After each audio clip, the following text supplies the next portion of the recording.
안녕하십니까. 뉴코리아 비전 토크 오늘 대담 프로를 맡게 된 사회 이희문입니다. 안녕하십니까. 저는 이상준입니다.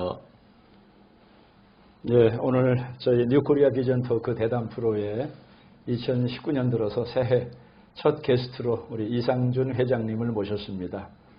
반갑습니다. 반갑습니다. 네. 이상준 회장님은 제가 SNS를 통해서 우리 페이스북 패친으로 만나게 됐고 또 서로의 비전을 공유하면서 함께 이렇게 교제를 나누고 있는 분인데 오늘 뉴코리아 비전 토크 첫 게스트로 모시게 돼서 이렇게 이 자리에 나와주셔서 진심으로 감사합니다. 첫 방송에 제가 나오게 돼서 감사합니다. 영광입니다. 오늘 시청자 여러분들께 우리 평상시에 이상준 회장님께서 어떤 삶을 살아오셨고 또 어떤 생각을 가지고 살아 계신가 진솔하게 격이 없는 그런 대화를 나누고자 합니다. 먼저 이상준 회장님께서 우리 본인 자신을 좀 소개해 주시기를 바랍니다. 저는 50년 동안 꾸준히 기업 경영인으로서 살아왔고 현재도 현장에서 사업을 위해서 뛰고 있습니다. 그리고 지금은 아세안 시장 개척을 위해서 6년째 거기서 그 시장 개척에 노력을 하고 있습니다. 네.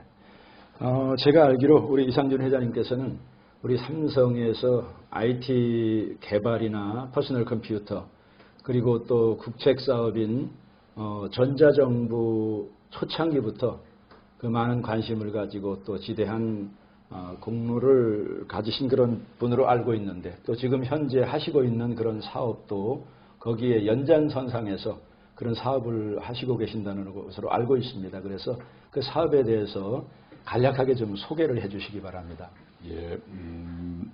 내가 정보산업 분야에 눈을 뜨게 된 거는 사실은 1969년도 한국에 컴퓨터가 처음 들어오면서 그 분야를 알게 됐고 어떻게 하다 보니까 그 분야에 또 직업을 갖게 됐습니다. 네. 그래서 69년 이후에 10년 동안 이 소프트웨어 분야에서 일을 하다가 1983년도부터 삼성전자에서 국산 컴퓨터 생산하는 것을 시작을 했습니다. 그래서 거기에 담당 임원으로서 일을 시작했고 그 이후에 이제 소프트웨어 분야도 필요해서 삼성 SDS 설립 기획을 담당해서 설립을 했습니다. 네. 그리고 1987년도까지 그 삼성에서 일을 하고 그 이후에도 계속 정보 산업 분야에서 일을 하다가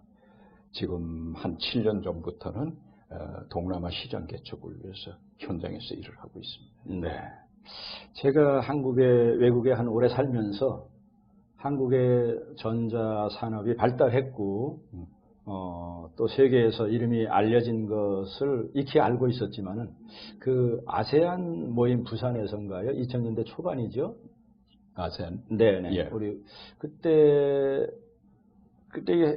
그 셀러폰을 갖고 다니면서 데이터를 직접 보는데 외국 정상들이 와서 실시간으로 그걸 보여주는데 미국에 살고 있던 저도 깜짝 놀랐습니다. 한국의 전자 산업이나 전자 정보 시스템이 이 정도로 잘 되어 있는가 해서 저희 기억 속에는 그때 이런 정부들이 노력을 해서 이게 됐는가 보다 그냥 문외한이니까 이렇게 생각했습니다. 근데 우리 이상준 회장님 만나서 그 전자업계 우리나라 정책적으로 전자정부를 만드는 그 과정을 들어보니까 저희 일반 시민들은 전혀 몰랐던 새로운 사실을 알게 됐습니다. 그래서 거슬러 올라가면은 전두환 정부 시절부터 이게 관심을 갖고 국가 정책적으로 시작을 했다. 그런 얘기를 국민 여러분들 알고 계시는 분들도 있겠지만은 전혀 모르는 부분이고 잊혀진 부분이거든요. 그래서 어떻게 우리나라 전자 정부가 시작됐는가 그 실무자로서 그 경험을 좀 시청자 여러분들께 소개를 해주시기 바랍니다. 저도 지금 정부 한국 정부나 이런 일반인들을 만나서 얘기를 해보면은 전자정부가 언제부터 시작됐는지 이거에 대해서 잘못 이해하는 경우를 많이 보고 있습니다. 그렇습니다. 근데 실제로는 이게 1983년도에 전두환 정권 때에 네. 그 정보 산업을 우리 경제 발전의 기반 산업으로 하기 위해서 그 1983년을 정보 산업 육성의 해로 이렇게 발표를 하고 네. 그 정보 산업 육성을 하기 위해서는 기술을 국산화 시켜야 되는데 네. 기술이나 제품을 그걸 하기 위해 가지고 그 4대 그룹에다가 투자를 권유를 했습니다, 정부가. 예. 그 투자를 권유를 했는데 막상 그 가 4대 그룹 회사들이 연간 한 100만 대씩 생산하는 시설을 가져야만 네. 그 경제성이 있습니다. 그래서 시설을 삼성전자도 연산 100만 대 수준의 그런 시설을 갖추었고 네. 4대 그룹이 전부 그렇게 하다 보니까 400만 대라는 생산 캐파가 한국에 만들어진 거죠. 네. 근데 그 당시에 그 한국 시장은 연간 10만 대가 되질 않았습니다. 그러니까 전 정책적으로는 그 수출을 할 수밖에 없는 거죠. 근데 수출을 하려니까 외국의 바이어들이 기술, 그 제품의 품질을 믿어주질 않는 거예요. 네. 그래서 그 제품 품질을 정부가 보장해주기 위해서 그 정부가 한 일이 뭐냐면 정부 전산화를 시작을 한 겁니다. 네. 그래서 정부 전산화를 시작해서 국산 컴퓨터를 써줌으로 해서 외국의 바이어들이 우리나라 제품에 대한 성능과 그 품질을 신뢰할 수 있도록 네. 이렇게 정부가 지원한 거죠. 예. 그래서 그 지원 정책으로 발표를 한 게 국가 5대 기간 전산망 개발이라는 그런 정책 발표를 한 겁니다. 네. 그래서 그 국가 5대 기간 전산망 개발이 후일에 전자정부라는 말로 발전을 하게 된 거죠. 그렇습니다. 네. 이거는 뭐 정말 좀 충격적입니다. 우리는 네. 군사 독재 정부라 해갖고 박정희 정부를 그렇게 평가하는 사람들도 있고, 네. 그 이어서 군부, 신군부라 해갖고 저희는 뭐 매스컴에서 그쪽만 부각을 했기 때문에 네. 그냥 지나간 일이니까 그 정도로 생각하고 있었습니다. 근데 그 군부 시절에 이런 전자산업에 대해서 그 정도로 관심을 갖고 또 기업이 전적으로 앞장을 서서 우리나라 정부가 정말 전자정부의 세계 최첨단을 겪을 정도로 그 기초를 닦았다는 것에 대해서 저는 정말 좀 충격적인 사실이고, 우리 국민들이 이 분야에 대해서 좀 새롭게 알아야 되겠다 그런 생각을 합니다. 예, 뭐 그것을 정치적으로 어떻게 해석하느냐 하는 건 차제에 두더라도 그렇죠. 네. 그 경제적인 측면에서는 우리나라가 현재 전자산업으로 그 이만큼 경제 발전을 하고 국민이 먹고 살 수 있도록 그런 정책을 일단 개발하고 그 정책을 정부가 강력하게 뒷받침해 줬다는 거. 뭐 이것에 대해서는 우리가 높이 평가해야 될 부분이라고 보고 있습니다. 네, 그렇습니다. 아마 그게 계속 아마 경험이 노하우가 축적되고 그래서 지금도 그 업계에 실물 경제를 다루는 기업가의 한 분으로 이제 활동을 하고 계신데, 또 그런 것을 단순하게 우리나라에만 국한시키지 않고 또 외국의 저개발 국가에게 그 전자정부 산업을 어떻게 수출해야 되겠다 하는 그런 비전을 갖고 이제 동남아시아 오랜 기간 동안 약 한 5년 활동을 하고 계시는 것으로 알고 있는데, 지금 캄보디아에 그 굉장한 사업을 지난 5년 동안에 하시지 않았습니까? 그래서 어떻게 이제 연세도 있으시고 그런데 그런 비전을 가지고 활동을 하시게 됐는지 그 계기와 과정을 좀 간략하게 설명해 주시기 바랍니다. 뭐 그거는 내가 두 가지 측면에서 말씀드릴 수 있는데, 하나는 이제 그 우리나라의 이 중소기업들이 벌써 뭐 현재도 중소기업이 어렵다고 그러지만 사실은 뭐 한 20년 전부터 중소기업의 시장 문제 때문에 그 경제적인 측면에서 국가적으로 고민을 많이 하고 있는 거죠. 그래서 이제 내가 2012년이 내가 70살이 되는 해입니다. 그래서 2012년에 내가 70살 그 10년을 어떻게 무슨 일을 하면서 보람있게 살 건가 그런 생각을 해본 결과 내가 50년 동안 정보산업 분야에서 일을 했고, 그러다 보니까 한국의 전자정부 개발 과정과 또 정보산업에 육성된 그런 과정을 내가 알 수 있었고, 또 거기에 깊이 내가 관여를 했기 때문에 거기에서 얻어진 노하우를 그 국가 발전을 위해서 또 중소기업을 위해서 좀 기여해 볼 수 있지 않겠느냐. 네.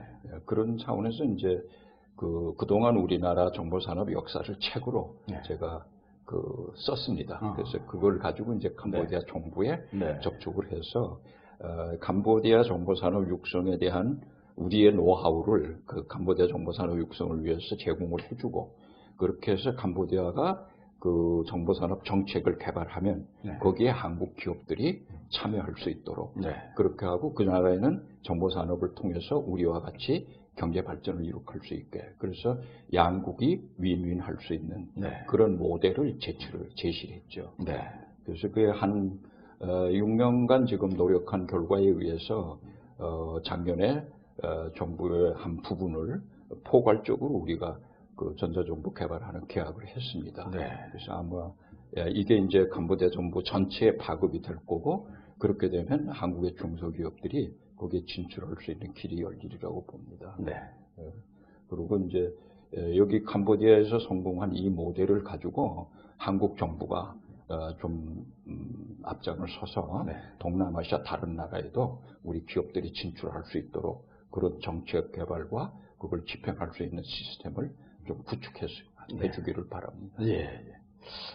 우리 이 회장님께서 저에게 해주셨던 말씀 가운데 그곳의 젊은이들의 눈을 보니까 저들의 눈동자에 힘도 없고 소망이 없이 살아가는 것 같다. 그래서 저들에게 어떻게 좀 소망을 줬으면 어떨까 하면서 굉장히 이제 감동적이고 도전적인 말씀을 저한테 한번 해주셨는데, 그 부분에 대해서 좀 한번 언급해 주시기 바랍니다. 뭐 그건 좀 개인적인 꿈이었기 때문에 말씀 안 드리려고 그랬는데 질문을 해주시니까 말씀드리겠습니다. 사실 뭐 나이 70 되면서 그 국가를 위해서 하는 일도 있지만은 나 개인적으로는 어떤 성취를 할 것인가 궁극적으로 그거는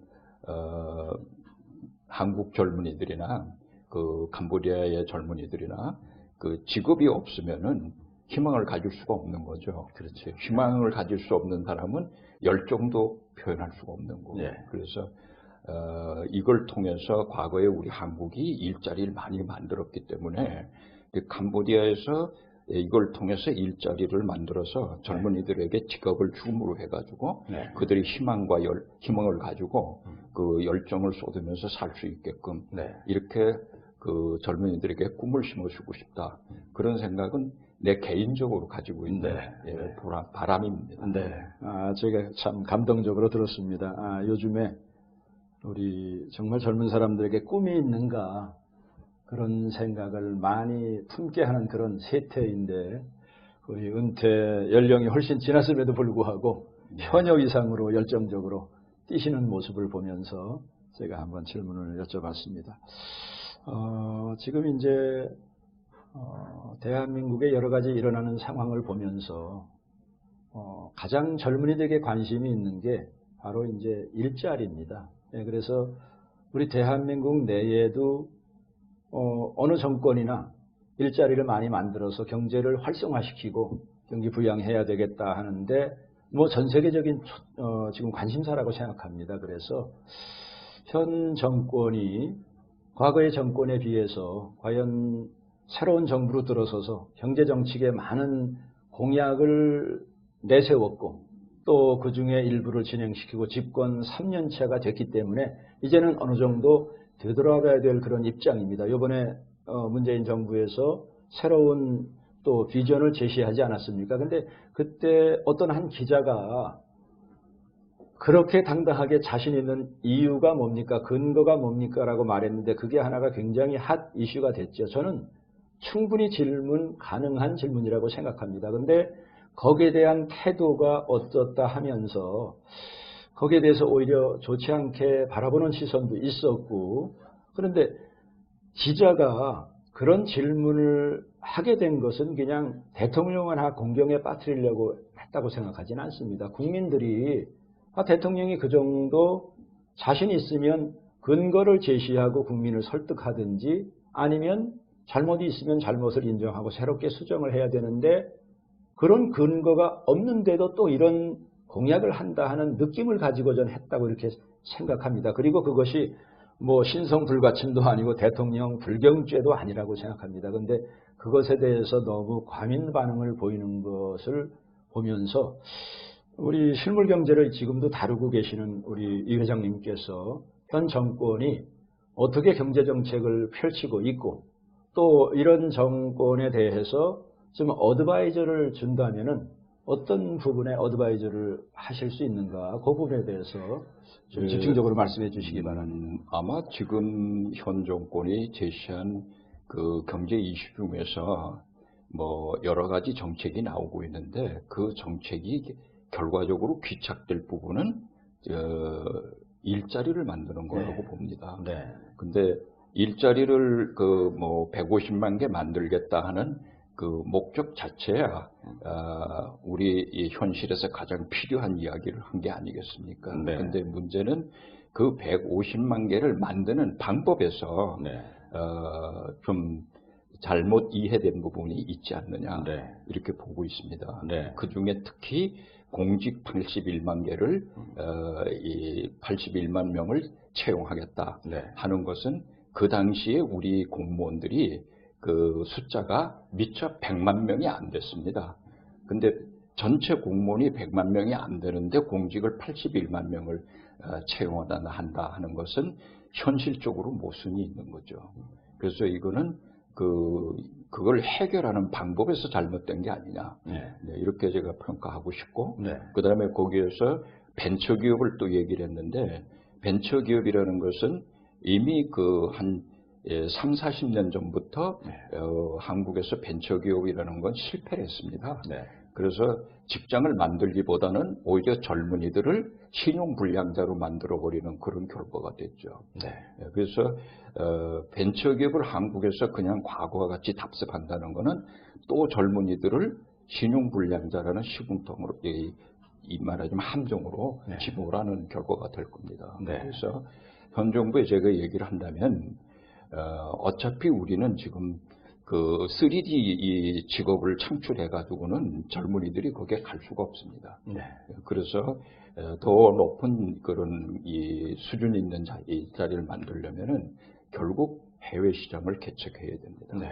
그리고 우리가 지금 중국 시장 다음으로 개척할 수 있는 대상은 동남아시아 시장입니다. 네. 그래서 아시아에는 내가 나가서 아세안에는 내가 나가서 지금 6년째 일을 하고 있는데 무한한 가능성이 있습니다. 네. 그리고 우리는 그 정보산업 분야에서는 이미 전자정부나 정보산업의 노하우를 가지고 있고 네. 성공한 그 사례를 가지고 있습니다. 네. 그리고 또 막대한 자금이 지금 투자처를 못 찾고 있습니다. 네. 그래서 정부가 우리가 이룩한 기술과 노하우에다 지금 남아돌고 있는 자본을 합쳐서 네. 그런 아세안 국가들하고 전략적 협력을 할 수 있다면 네. 엄청난 시장을 개척하고 그 시장이 바로 일자리를 창출하게 될 겁니다. 네. 예. 좋은 말씀 감사합니다. 우리 이제 공직 채용, 그다음에 벤처기업, 그다음에 세 번째 해외 시장 예. 개척에 대해서 말씀해 주셨고, 이제 지난 6년째 캄보디아에서 이제 그 벤처기업이 넘어서 전자정부 수출을 위해서 많은 일을 하고 계시는데, 네. 그 부분에 대해서는 우리 이제 두 번째 대담 프로에서 계속해서 말씀해 주시기를 바랍니다. 네, 감사합니다. 감사합니다.